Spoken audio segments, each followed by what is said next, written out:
आइए आज हम लोग स्टडी करेंगे आयनिक लवणों की विलेयता पर सम आयन प्रभाव।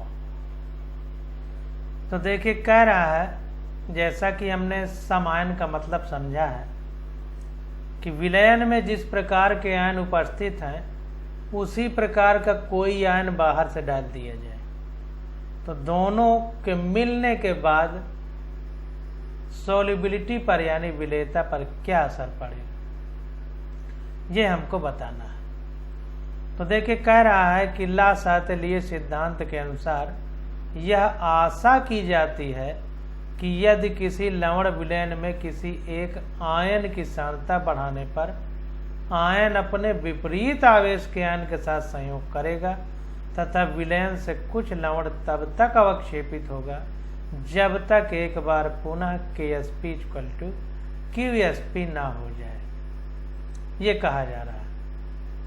तो फिर से इसको समझें। कह रहा है ला सातलीय सिद्धांत के अनुसार यह आशा की जाती है कि यदि किसी लवण यानी साल्ट में जो विलयन बना लिया गया है विलायक के साथ में किसी एक आयन की सांद्रता बढ़ाने पर आयन अपने विपरीत आवेश के आयन के साथ संयोग करेगा। मतलब अगर हम किसी एक आयन की कंसंट्रेशन को बढ़ाएं तो जाहिर सी बात है कि वो ज़्यादा मात्रा में हो जाएगा। कंसंट्रेशन का मतलब ही यही है। तो जब विलयन में वो ज़्यादा मात्रा में हो जाएगा तो क्या होगा कि जो विपरीत आवेश है, तो कह रहा है अपने विपरीत आवेश के आयन के साथ संयोग करेगा। जाहिर सी बात है कि प्लस अगर माइनस के साथ क्रिया कर रहा है तो अब प्लस अगर बढ़ा दिया जाए तो जितने भी माइनस होंगे उनके साथ क्रिया कर लेगा। तो वही कह रहा है कि आयन अपने विपरीत आवेश के आयन के साथ संयोग करेगा तथा विलयन से कुछ लवण तब तक अवक्षेपित होगा। अब जाहिर है कि प्लस अगर माइनस से क्रिया करेगा तो प्लस माइनस उदासीन होंगे और उदासीन वाला स्थिति ही हमारा लवण है यानी साल्ट है। तो जाहिर सी बात है कि प्लस और माइनस जो विलयन में है तो जब साल्ट बनेगा प्लस और माइनस मिलकर के जो उदासीन हो जाएगा। जब वो उदासीन होगा तो विलयन में नीचे तली पर बैठ जाएगा। जिस भी बर्तन में हम विलयन लेंगे उसी को प्रेसिपिटेट या अवक्षेप कहते हैं। मतलब थक्का के रूप में नीचे इकट्ठा हो जाएगा। जैसे मान लीजिए पानी है, उसमें मिट्टी घुली हो तो मिट्टी कुछ देर में जमीन पे नीचे बैठ जाएगी तली पर, तो उसी को अवक्षेप कहेंगे, प्रेसिपिटेट। जब तक एक बार कह रहा है संयोग करेगा और विलयन में कुछ लवण तब तक अवक्षेपित होगा जब तक एक बार पुनः KSP = QSP ना हो जाए। तो ये कह रहा है कि ये प्रेसिपिटेशन वाला काम तब तक होता रहेगा जब तक कि पुनः KSP QSP ना हो जाए, KSP QSP के बराबर ना हो जाए। यानी विलेयता गुणनफल हमारा इक्विलिब्रियम पर, KSP मतलब इक्विलिब्रियम पर, साम्य अवस्था पर विलेयता गुणनफल, और QSP मतलब किसी समय पर जो भी हम मान लें उस पर विलेयता गुणनफल। तो ये तब तक प्रेसिपिटेट बनेगा जब तक KSP QSP के बराबर ना हो जाए। तो KSP और QSP बराबर होते तो कंडीशन क्या होती थी? साम्य अवस्था यानी इक्विलिब्रियम की कंडीशन होती थी। तो जाहिर सी बात है कि KSP और QSP जब बराबर होंगे तो विलयन में क्या होगा? साम्य अवस्था की स्थिति आ जाएगी। तो उसी की बात कर रहा है कि साम्य अवस्था को मेंटेन करने के लिए प्रेसिपिटेशन होगा, अवक्षेप बनेगा, और ये अवक्षेप तब तक बनेगा जब तक कि फिर से साम्य अवस्था ना आ जाए। क्योंकि ला सातलीय का सिद्धांत साम्य अवस्था पर ही हम लगाते थे। अब कह रहा है कि यदि किसी आयन की सांद्रता घटा दी जाए तो कुछ और लवण घुलकर दोनों आयनों की सांद्रता बढ़ा देंगे ताकि फिर KSP QSP हो जाए, यानी KSP QSP के बराबर हो जाए। तो अभी डालने की बात हो रही है कि जब डाल रहे हैं तो नीचे प्रेसिपिटेट बन जा रहा है यानी अवक्षेप प्राप्त हो रहा है। लेकिन अगर किसी आयन को हटा दे रहे हैं तो और घुलनशीलता बढ़ जा रही है तो वही कह रहा है कि तब तक हम किसी लवण को डालते रहेंगे, वो घुलता रहेगा जब तक फिर KSP QSP के बराबर ना हो जाए। तो वही कह रहा है कि यदि किसी आयन की सांद्रता घटा दी जाए तो कुछ और लवण घुलकर दोनों आयनों की सांद्रता बढ़ा देंगे ताकि फिर KSP = QSP हो जाए। तो ध्यान दीजिए कि पहले क्या कर रहे हैं लासातेलिये सिद्धांत में। पहले देखिए रिएक्टेंट और प्रोडक्ट, मान लीजिए कोई AB टाइप का साल्ट है, इसको पानी में डाला गया तो हमने एक्वस लिख दिया। तो इसको जब डाला गया तो A+ एक्वस और B- एक्वस में टूट गया। अब अगर इसकी कंसंट्रेशन हम बढ़ा दें, A+ बाहर से डाल दें, A+ डालें तो इसकी सांद्रता बढ़ेगी। तो जाहिर सी बात है कि इसकी जब सांद्रता बढ़ेगी तो क्या होगा कि A और B रिएक्शन करके क्या करेंगे, AB बनाएंगे। तो AB का नीचे प्रेसिपिटेट बचेगा। कहने का मतलब है कि ये डालते रहेंगे तो अवक्षेप नीचे बैठता रहेगा, प्रेसिपिटेट। और कब तक बैठेगा, जब तक कि KSP = QSP ना हो जाए। यानी हम डालते रहेंगे तो इसमें घुलेगा नहीं, वो नीचे बैठता जाएगा। क्यों? क्योंकि हम KSP की बात ही संतृप्त विलयन के लिए करते हैं, सैचुरेटेड सॉल्यूशन के लिए। और सैचुरेटेड सॉल्यूशन हमारा होता क्या है, जैसे शक्कर है और पानी है, तो पानी में शक्कर डालते जाइए, घुलता चला जाएगा। जब ना घुले गर्म करिए तो और ज़्यादा घुल जाएगा, क्योंकि विलेयता गर्म करने पर, ऊष्मा देने पर बढ़ती। लेकिन जब ठंडा करेंगे तो गर्म करने पे जितना भी घोला गया था वो तली पर बैठ जाएगा। तो जो विलयन मिलेगा वो संतृप्त विलयन होगा, सैचुरेटेड सॉल्यूशन, यानी उसमें और ज़्यादा चीनी नहीं डाली जा सकती। तो जाहिर सी बात है कि जब विलयन संतृप्त है तो उसमें हम A+ डालेंगे तो वो घुलेगा कैसे, वो तो नीचे जम के बैठ जाएगा। तो इसीलिए प्रेसिपिटेट मिलता है। लेकिन अगर हम A को निकाल लें, बाहर निकाल लें A+ को, तो A+ की कमी हो जाएगी। जब कमी हो जाएगी तो ये और A+ बनाएगा, यानी कहने का मतलब ये साल्ट और घुलेगा, उसमें और घुलता जाएगा। कब तक, जब तक सैचुरेशन ना आ जाए, संतृप्तता ना आ जाए। और संतृप्तता आने पे क्या होता है, संतृप्तता के लिए KSP होता है। और उस संतृप्तता में A+ और B- के साथ ये साल्ट का जो इक्विलिब्रियम है, साम्य अवस्था, वो मेंटेन रहे, यानी KSP = QSP रहे। तो ये ध्यान देना है हमको। अब देखिए आगे पढ़ते हैं। कह रहा है यह विलेय लवणों के लिए भी लागू है, सिवाय इसके कि आयनों की उच्च सांद्रता के कारण QSP व्यंजक में मोलरता के स्थान पर हम सक्रियता यानी एक्टिविटी का प्रयोग करते हैं। तो कहने का मतलब ये है कि कह रहा है यह विलेय लवणों के लिए भी लागू है, यानी जो सॉल्यूबल साल्ट हैं उनके लिए भी लागू है, सिवाय इसके कि आयनों की उच्च सांद्रता के कारण QSP व्यंजक में मोलरता के स्थान पर हम सक्रियता यानी एक्टिविटी का प्रयोग करते हैं। तो ध्यान दीजिए कि जो बहुत ज्यादा सॉल्यूबल साल्ट हैं उनके लिए भी यह व्यवस्था लागू है। बस फर्क इतना है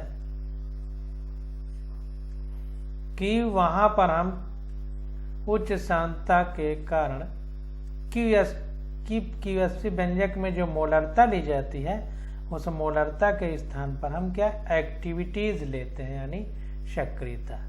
तो इस प्रकार सोडियम क्लोराइड के संतप्त विलयन में HCl के वियोजन से प्राप्त क्लोराइड आयन की सांद्रता यानी सक्रियता बढ़ जाने के कारण सोडियम क्लोराइड का अवक्षेपण हो जाता है। तो देखिए एक एग्जाम्पल दे रहा है कि जैसे सोडियम क्लोराइड है, इसका सैचुरेटेड यानी संतृप्त विलयन है। तो इसमें क्या होगा,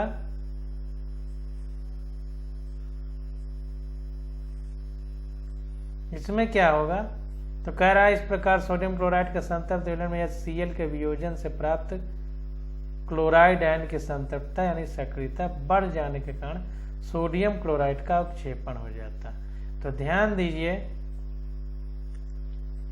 कि जैसे सोडियम क्लोराइड है यानी NaCl है, अब NaCl टूट गया तो Na प्लस बना प्लस Cl माइनस है। देखिए एक्वस रहेगा, मतलब पानी में डाला जा रहा है तो Na एक्वस होगा, ये भी एक्वस होगा, या तीर के ऊपर पानी लिख देते हैं। अब HCl इसमें डाल दिया गया, ये जो विलयन था इस पूरे में HCl डाल दिया गया, तो HCl जाहिर सी बात है कि H प्लस और Cl माइनस में टूट जाएगा।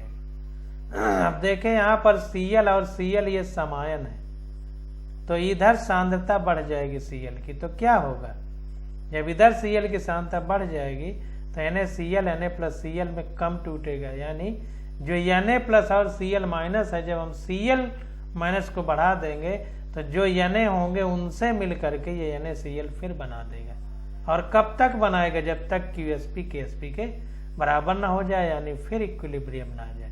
तो वही कह रहा है कि सोडियम क्लोराइड के संतृप्त विलयन में, ध्यान दीजिए, संतृप्त विलयन में सैचुरेटेड सॉल्यूशन जरूर आएगा। KsP की बात बिना सैचुरेटेड सॉल्यूशन के नहीं करेंगे। तो NaCl के संतृप्त विलयन में HCl के वियोजन से, वियोजन मतलब डिसोसिएशन, तो HCl को तोड़ेंगे तो H प्लस और Cl माइनस बनेगा, टूटना वियोजन के अंदर। वियोजन से प्राप्त क्लोराइड आयन, ऐसी बात है क्लोराइड आयन की जब सक्रियता बढ़ जाएगी, बढ़ जाने के कारण सोडियम क्लोराइड का अवक्षेपण हो जाता है। इसकी सक्रियता बढ़ जाती है तो जाहिर सी है कि जब सक्रियता बढ़ जाएगी तो Cl माइनस जो है इसकी सांद्रता बढ़ेगी, सांद्रता बढ़ने के कारण अब रिएक्शन इधर को शिफ्ट होगी, लासाते लिए सिद्धांत के हिसाब, इधर सांद्रता बढ़ी तो शिफ्ट इधर को होगी, यानी NaCl नीचे अवक्षेपित हो जाएगा, यानी प्रेसिपिटेट के रूप में बैठ जाएगा। अब यहाँ पर देखिए Cl माइनस के लिए सक्रियता वर्ड यूज किया है, सक्रियता विलेयता की बजाय, तो सक्रियता इसलिए यूज किया क्योंकि ज्यादा विलेय है, इसलिए।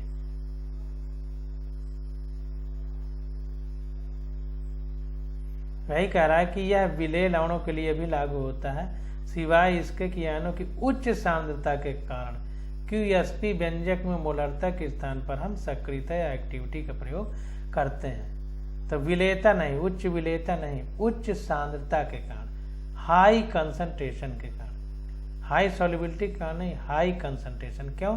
क्योंकि एक Cl तो ये है, एक Cl और आ गया, तो ज्यादा सांद्रता हो गई, तो इसलिए अब कह रहा है हम सांद्रता के स्थान पर, मोलरता के स्थान पर एक्टिविटी का इस्तेमाल करेंगे। हम मोलरता वर्ड नहीं यूज करेंगे, एक्टिविटी करेंगे यूज। अब कह रहा है कि इस प्रकार हम सोडियम अथवा मैग्नीशियम सल्फेट जैसे अशुद्धियां दूर कर लेते हैं। तो इसी प्रकार से क्या होता है कि कुछ ऐसी चीजें मिलाते हैं जिसमें समायन होते हैं, तो वो प्रेसिपिटेट यानी नीचे थक्का बन के बैठ जाते हैं, और इसी प्रकार से हम अशुद्धियों को अलग करके किसी चीज को शुद्ध कर सकते हैं। भारात्मक विश्लेषण में, यानी जो क्वांटिटेटिव एनालिसिस है, क्वांटिटी का मतलब मात्रा से, भार से, क्वांटिटेटिव एनालिसिस में किसी आयन को बहुत कम विलेय वाले उसके अल्प विलेय लवण के रूप में पूर्ण रूपेण अवक्षेपित करने में भी सम आयन प्रभाव का प्रयोग किया जाता है।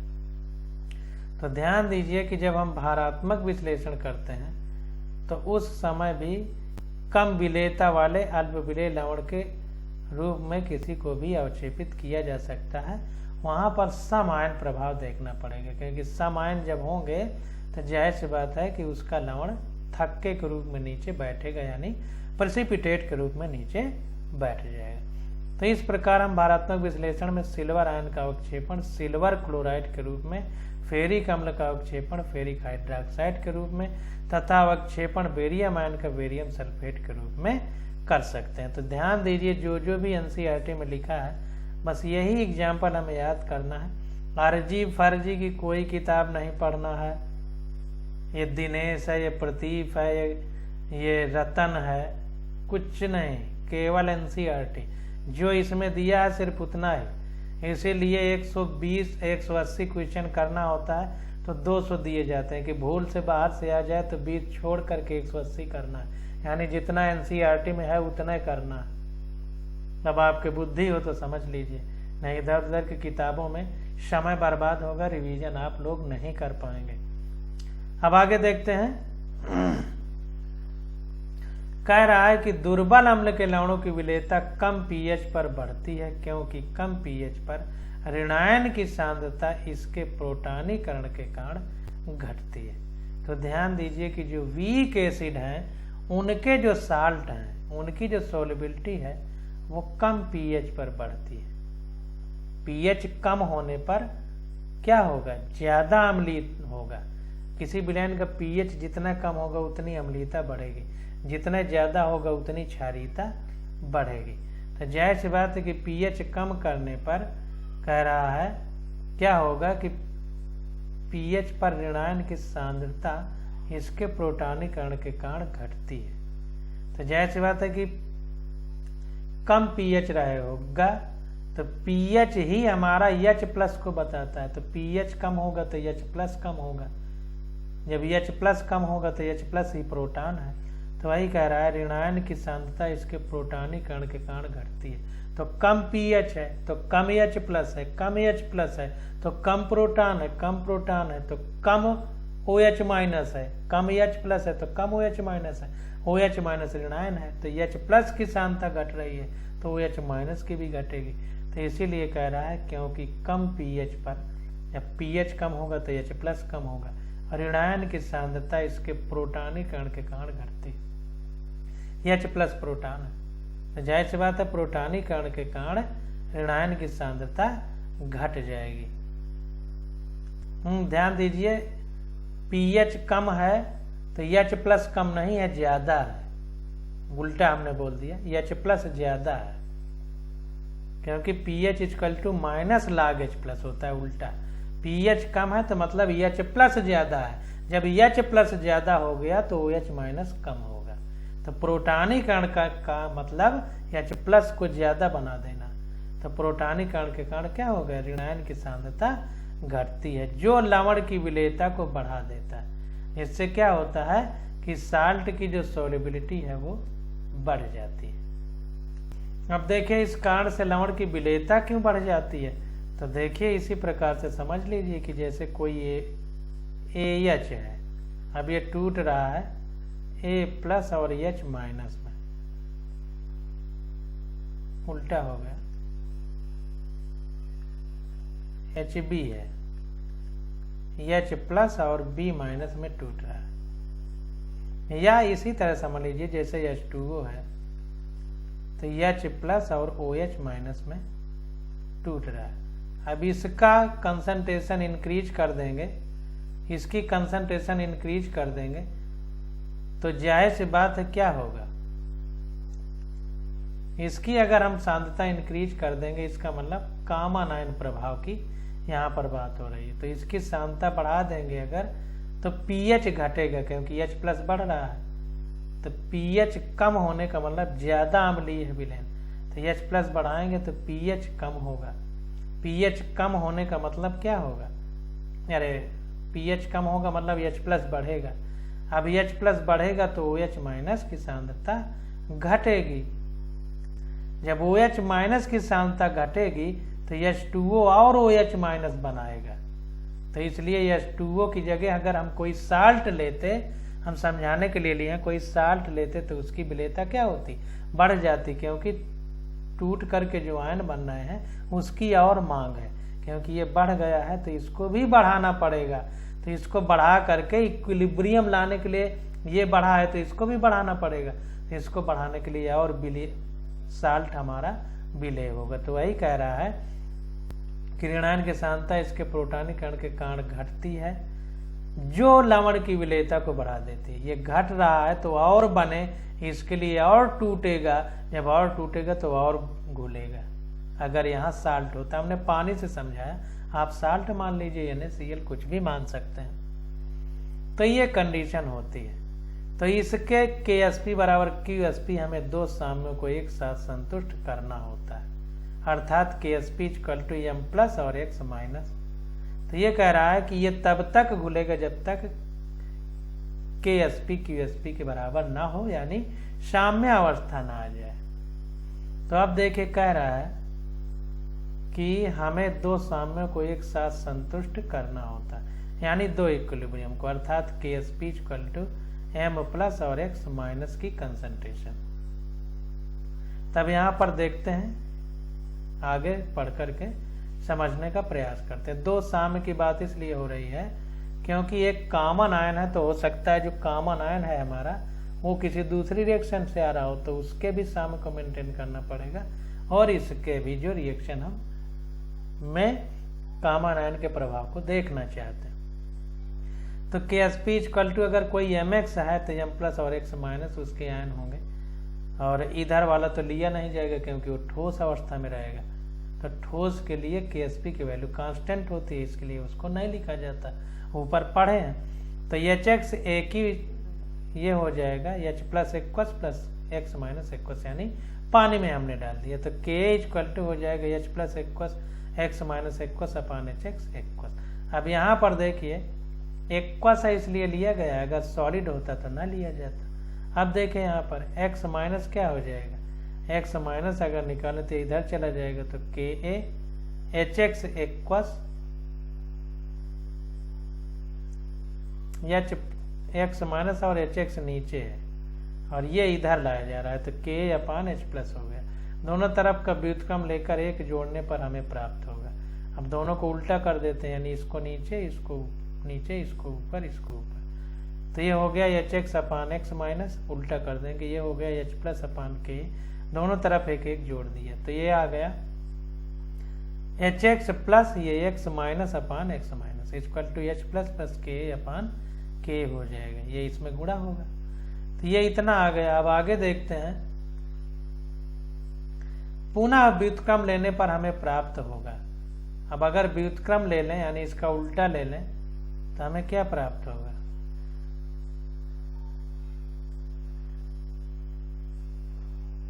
इसका उल्टा ले लें,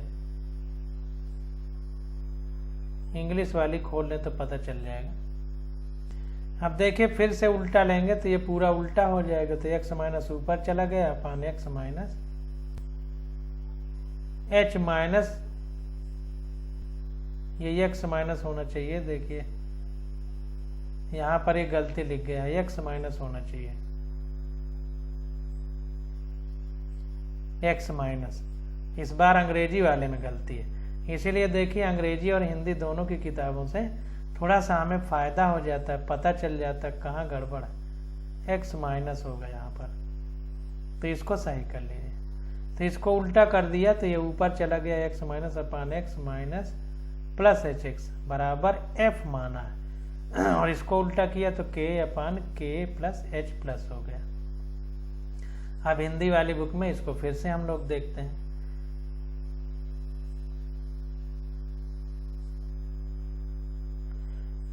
तो यहां पर देखिए जब व्युत्क्रम किया, व्युत्क्रम कर दिया तो ये प्राप्त हो गया। तो कह रहा है यह देखा जा सकता है कि pH के घटने पर F भी घटता है यदि दी गई pH पर लवण की विलेयता यस हो तो। अब देखे कह रहा है यह देखा जा सकता है, यानी प्रैक्टिकली कर करके देखा जा सकता है कि pH के घटने पर F भी घटता है, यानी अगर pH घटाएंगे तो F भी घटेगा। अब कह रहा है यदि दी गई pH पर लवण की विलेयता यस हो तो KSP equal to S FS बराबर S square K upon K plus H plus हो जाएगा। अब यहाँ पर देखिए एक चीज ये समझ लीजिए, कह रहा है it can be seen that F decreases as pH decreases. तो pH अगर कम होगा तो F भी कम होगा। क्यों? क्योंकि H प्लस pH का उल्टा होता है। तो H प्लस नीचे है तो जाहिर सी बात है कि इसका उल्टा pH होता है, तो pH भी ऊपर चला जाएगा F के समानुपाती। ध्यान से समझिएगा, H प्लस का उल्टा pH होता है और H प्लस नीचे है तो pH ऊपर होगा, क्योंकि उल्टा है तो जो नीचे होगा उसका उल्टा ऊपर होता है। तो F समानुपाती हो जाएगा pH के। तो जाहिर सी बात है कि pH घटेगा तो F भी घटेगा। ये बात हमको समझ में आ गई। तो यहाँ पर देखिए जो ये F की बात की जा रही है, ये बिल्कुल उसी प्रकार से जैसे अभी हमने पीछे पढ़ा था कि pH के घटने पर क्या होता है कि प्रोटॉन आयन बढ़ता है। प्रोटॉन बढ़ेगा तो निगेटिव वाले का सांद्रता घटेगी। तो वही एफ निगेटिव वाले के साथ अगर है तो वही कह रहा है कि पीएच के घटने पर एफ भी घटता है, यानी निगेटिव वाला घटेगा। तो अगर दो आयन है, एक पॉजिटिव और एक निगेटिव, तो एफ को देखे निगेटिव के साथ रख दिया। अगर ये पॉजिटिव हो या निगेटिव आयन तो KSP इक्वल टू यस की सांद्रता पॉजिटिव वाले की और निगेटिव वाले की सांद्रता। अब उसका कितना बढ़ा, मतलब जो घटा है यहाँ पर घट रहा है, लेकिन अगर हम आयन डाल दें कोई सम आयन तो वो बढ़ जाएगा। तो इसीलिए एफ का गुणा किया गया एफएस कि अगर सम आयन है तो क्या प्रभाव पड़ेगा। अभी ये जब पढ़ेंगे, ये रिएक्शन क्वेश्चन करेंगे तो और अच्छे से क्लियर होगा। तो यहाँ पर देखिए KSP इक्वल टू यस सांद्रता और यहाँ पर एफएस लिखा गया है कंसंट्रेशन। तो ये हो गया यस स्क्वायर। अब एफ की वैल्यू यहाँ से उठा के रख दिया तो K/K प्लस H प्लस। तो ये हो गया एवं S बराबर हो जाएगा, ये इधर आ जाएगा। तो ये KSP H प्लस K/√K और पूरे का हाफ हो जाएगा, क्योंकि स्क्वायर में है तो रूट लगेगा या हाफ लिखें। अतः यस H प्लस के बढ़ने या पीएच के घटने पर विलेयता बढ़ती है। तो देखिए या तो यस H प्लस के बढ़ने या पीएच के घटने पर विलेयता बढ़ती है। कहने का मतलब ये है कि अगर H प्लस बढ़ेगा तो सॉल्युबिलिटी बढ़ेगी, और सॉल्युबिलिटी यानी विलेयता बढ़ने का ही यस है सांद्रता H प्लस की। तो H प्लस बढ़ेगा तो जाहिर सी बात है कि ये जो घटा है इसको भी बढ़ना पड़ेगा, तो इसलिए ज्यादा लवण आयन में टूटेगा, इसलिए विलेयता बढ़ेगी। या यूं कहें कि पीएच घटेगा। पीएच घटने का भी मतलब है कि H प्लस बढ़ेगा। तो H प्लस बढ़ेगा तो इसका मतलब है कि विलेयता बढ़ेगी, क्योंकि H प्लस बढ़ेगा तो जो OH माइनस है, यानी OH माइनस या जो भी निगेटिव वाला है वो कम है तो उसको भी बढ़ना पड़ेगा ताकि इक्विलिब्रियम को मेंटेन रखे। तो OH माइनस बढ़ाने के लिए क्या होगा, आयन है तो लवण आयन में टूटेगा, यानी साल्ट आयन में टूटेगा। तो जाहिर सी बात है कि विलेयता बढ़ेगी, यानी साल्ट आयन में विलयन में और घुल सकता है। ये कंडीशन हमारी बनती है। अब देखिए क्वेश्चन आ जाता है, तो क्वेश्चन से हम लोग और बेहतर समझ पाएंगे। तो इसको समझने का प्रयास करते हैं। कह रहा है हम मानते हुए कि किसी भी प्रकार के आयन जल से अभिक्रिया नहीं करते, ये हमको मान लेना है। तो कह रहा है कि शुद्ध जल में A2X3 की विलेयता की गणना कीजिए। तो A2X3 की विलेयता की हमको गणना करना।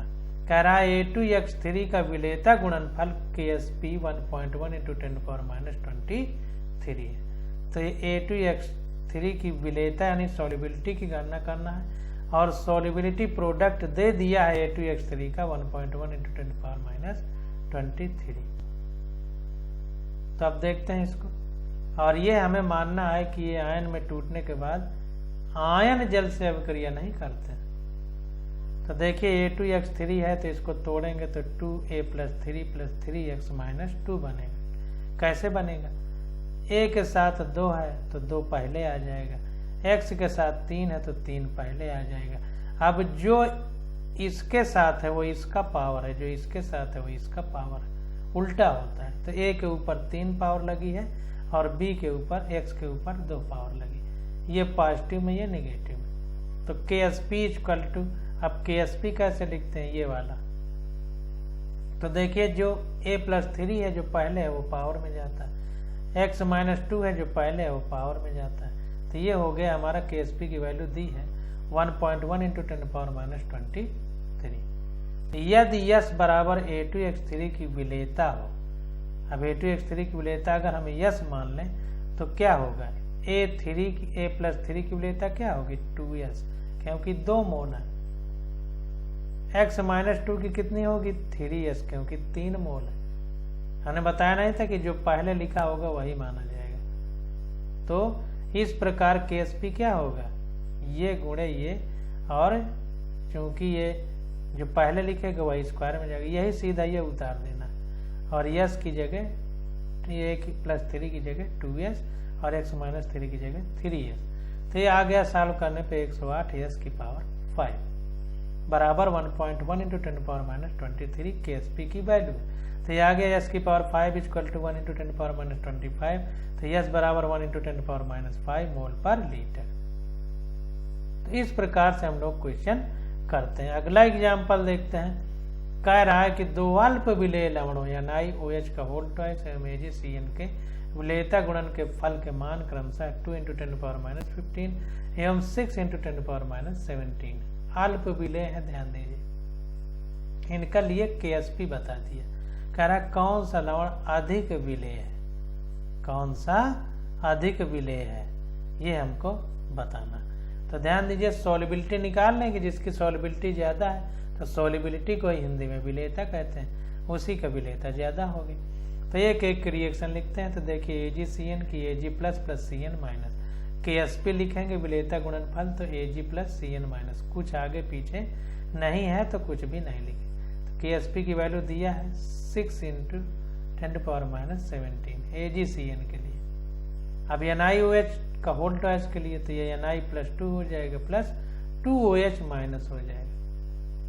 तो KSP equal to Na plus 2 और OH माइनस का होल स्क्वायर, ये जो पहले है स्क्वायर में चला जाएगा। KSP की वैल्यू दी है 2 इंटू 10⁻15 लिख दिया। अब यदि Ag प्लस S1 हो तो CN माइनस भी S1 होगा। क्यों? ये भी एक मोल है, ये भी एक मोल है, तो जो ये होगा वही ये होगा, तो दोनों को S1 मानना पड़ा।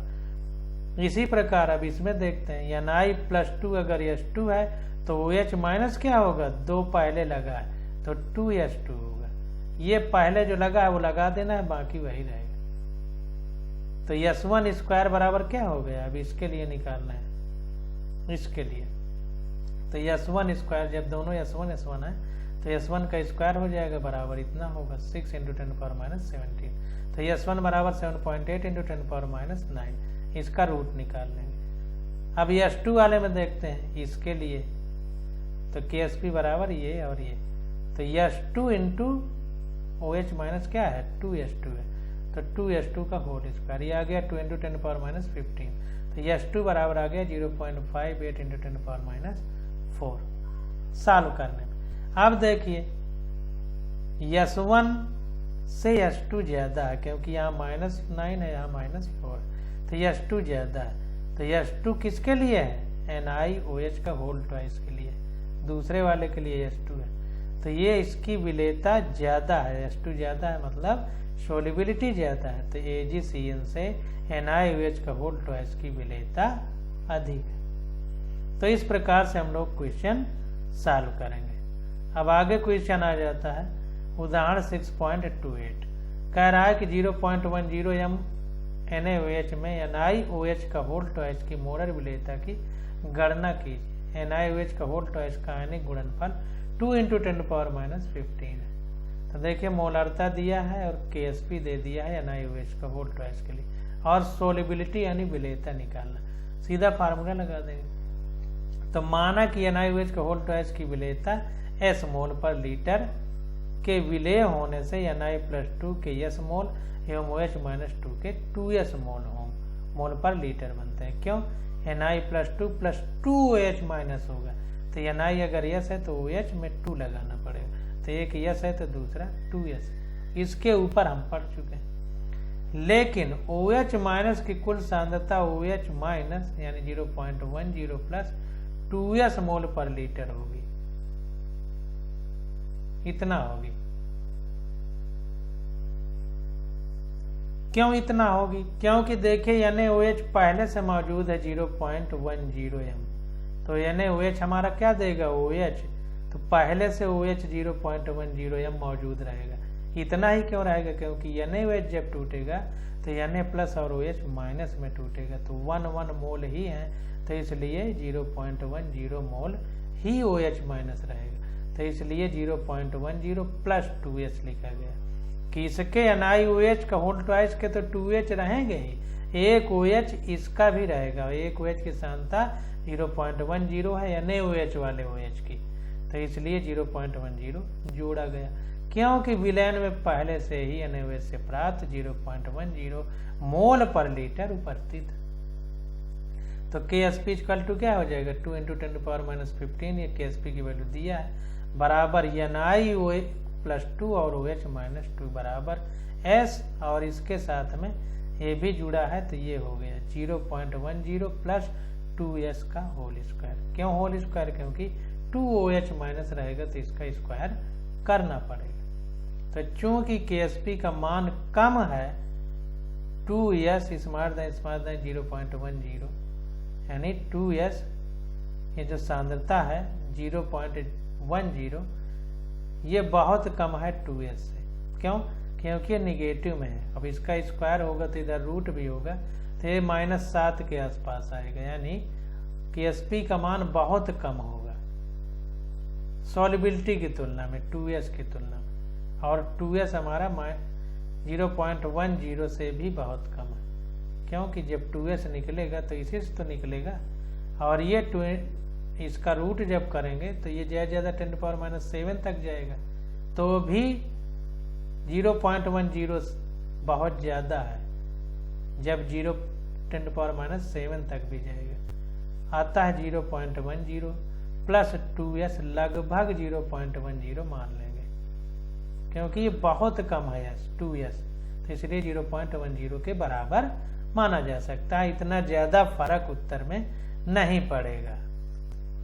तो अब ये हो गया हमारा, देखिए 2 × 10⁻⁻15 इक्वल टू S इंटू, अब ये तो हट जाएगा तो 0.10 का स्क्वायर होगा, तो स्क्वायर होगा तो ये इधर आएगा, तो ये 15 की जगह 10⁻13 हो जाएगा। तो S बराबर 2 × 10⁻13 मोलर, और S किसके लिए माना गया? Ni+2 के लिए, तो ये Ni+2 की विलेयता हो जाएगी, और Ni मोलर विलेयता ही हमसे पूछ रहा है। अब यहाँ पर देखिए एक प्रश्न ये उठता है कि Ni+2 की ये विलेयता है, तो इसे NiOH का होल ट्वाइस की मोलर विलेयता क्यों मान रहा है?